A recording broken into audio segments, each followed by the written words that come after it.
नमस्कार, स्वागत है आपका इंडिया डेली में। मैं हूं आपके साथ विवेक शांडिल्य।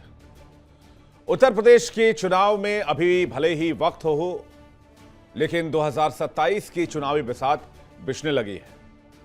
सियासी शतरंज के चतुर खिलाड़ी मुद्दों और दावे की मोहरों के साथ शह और मात की तैयारी में जुट गए हैं। जाति धर्म की बातें सियासी आबो हवा में घुलने लगी हैं। किसी को सनातन और बुलडोजर पर विश्वास है तो कोई पीडीए के गठजोड़ को अपनी जीत का आधार मानकर हुंकार भर रहा है।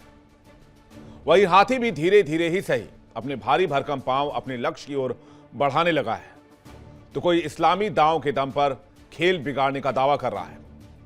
2027 के घमासान में किसे मिलेगा जनता का आशीर्वाद, किसे मिलेगा वोट का प्रसाद और कौन रह जाएगा इस रेस में पीछे।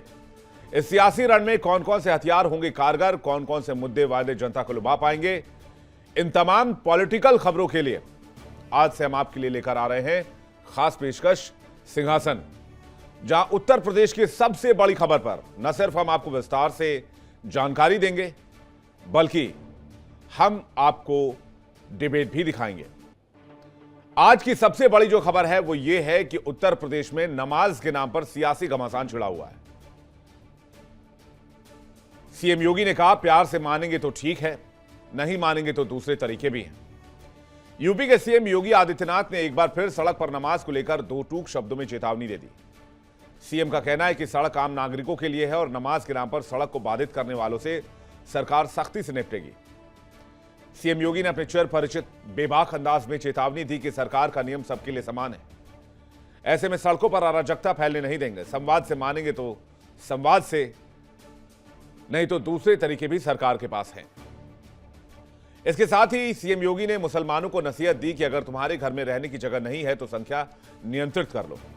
उन्होंने मुस्लिमों से सवाल किया कि अगर सामर्थ्य नहीं है तो संख्या क्यों बढ़ाई जा रही है। अब सवाल यह कि आखिर इसका समाधान क्या है। तो योगी ने क्लियर कर दिया, यूपी में सड़क पर नमाज स्वीकार नहीं करेंगे। किसी को सड़क पर कब्जे का अधिकार नहीं है। अगर जगह कम पड़ रही है तो शिफ्ट में जाकर नमाज पढ़िए, लेकिन नमाज मस्जिद में ही पढ़ी जाएगी। सड़कों पर अराजकता स्वीकार नहीं करेंगे। संवाद से माने तो ठीक है, नहीं तो और भी तरीके हैं, दूसरे तरीके भी अपनाए जाएंगे। इसके अलावा मुसलमानों को भी सीएम योगी ने नसीहत दी है। सीएम योगी का वो बयान आपको सुनवाते हैं। मुझसे पूछते हैं, साहब आपके यहां यूपी में क्या सड़कों पे सचमुच नमाज नहीं होती? मैं कहता हूं कतई नहीं होती है, आप जाके देख लो, नहीं होती है। अरे सड़कें चलने के लिए है या कोई भी व्यक्ति आकर के चौराहे पे आके तमाशा बना देगा? क्या अधिकार है उसको सड़क रोकने का? आवागमन बाधित करने का कौन सा अधिकार है? जहां उसका स्थल होगा वहां जाके करें। उन लोगों ने मुझसे कहा साहब कैसे होगा, हमारी संख्या ज्यादा है। हमने कहा शिफ्ट में कर लो। तुम्हारे घर में रहने की जगह नहीं है तो भाई संख्या नियंत्रित कर लो, और नहीं है सामर्थ्य क्यों बेकार आगे संख्या बढ़ाई जा रही है। और ये चाहिए आपको कि अगर आपको सिस्टम के साथ रहना है तो याद करना, हम उन नियम और कानून को मानना शुरू करें। कानून का राज होगा, कानून के राज को सबको समान रूप से लागू करेंगे। नमाज पढ़नी आवश्यक है, आप शिफ्ट में पढ़िए, हम उसको रोकेंगे नहीं, लेकिन सड़क पर नहीं। सड़क चलने के लिए एक आम नागरिक के, एक बीमार व्यक्ति के लिए, एक आम नागरिक के लिए, एक कामगार के लिए, एक कर्मचारी के लिए, एक सामान्य नागरिक के लिए, एक व्यापारी के लिए हम सड़क को बाधित नहीं करने देंगे।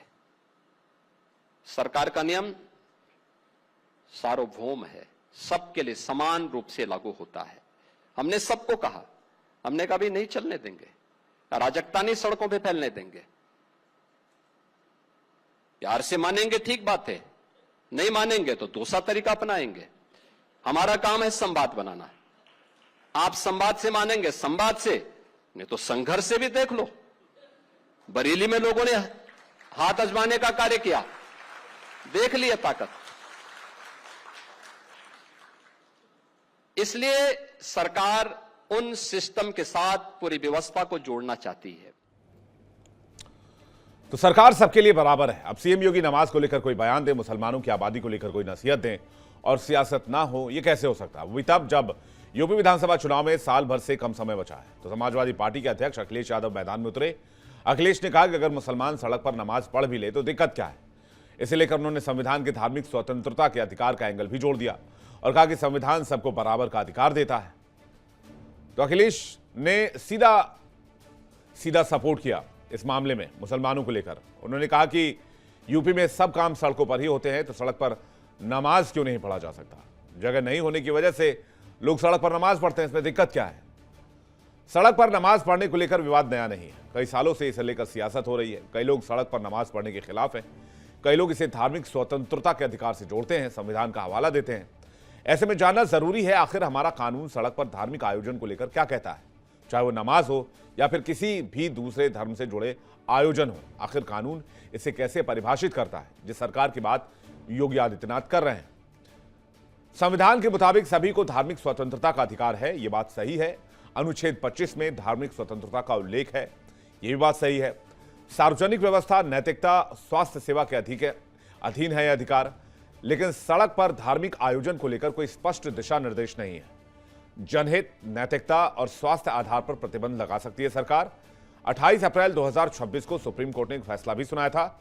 सुप्रीम कोर्ट की 9 सदस्यीय संविधान पीठ ने साफ किया था कि धार्मिक गतिविधियों के नाम पर सड़क बाधित नहीं कर सकते। मतलब एक रूलिंग है, लोगों की परेशानी पर सरकार को दखल देने का अधिकार है। सुप्रीम कोर्ट ने यह भी कहा। इलाहाबाद हाईकोर्ट ने भी दिया था आदेश, बिना अनुमति के सड़क पर नमाज पढ़ना ठीक नहीं है।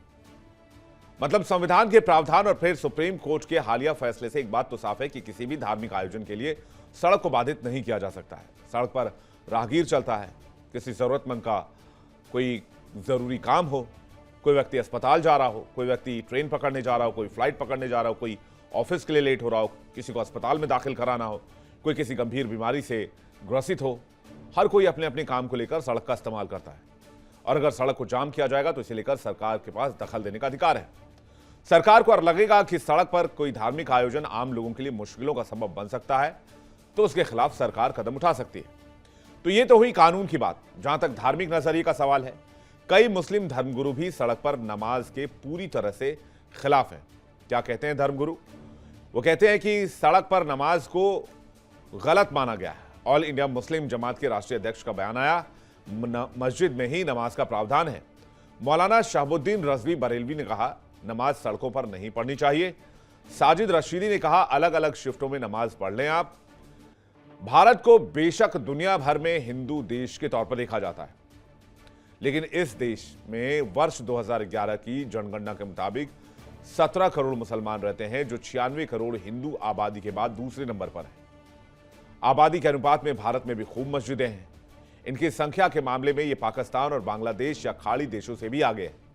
दुनिया में दूसरा सबसे बड़ा देश है जहां सबसे ज्यादा मस्जिदें पाई जाती हैं।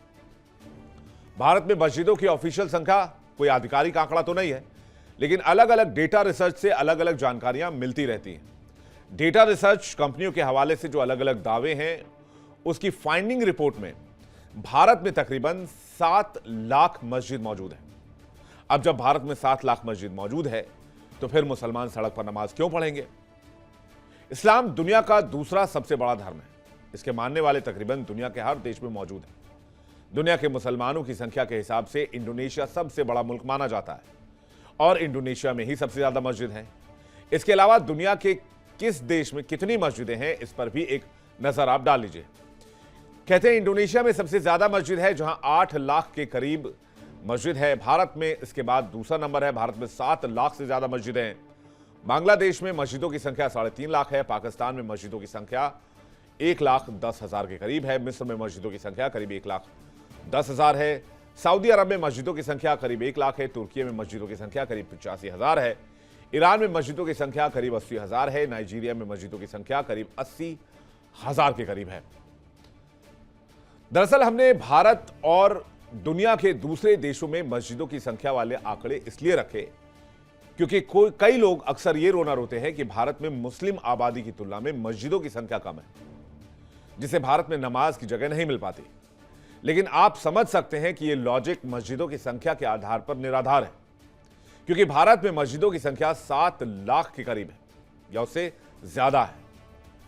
तो सवाल यह कि मस्जिदों के नाम पर आखिर बार बार यह सियासत क्यों की जाती है और इस सियासत में फिर उन लोगों को जोड़ा जाता है या फिर उन लोगों के बयान आते हैं जो लोग मुस्लिम तुष्टीकरण की राजनीति करना चाहते हैं। देखिए इंडिया डेली 24/7 अब आपके स्मार्ट टीवी पर। इंडिया डेली मौजूद है सभी डिजिटल प्लेटफॉर्म पर लाइव और लगातार।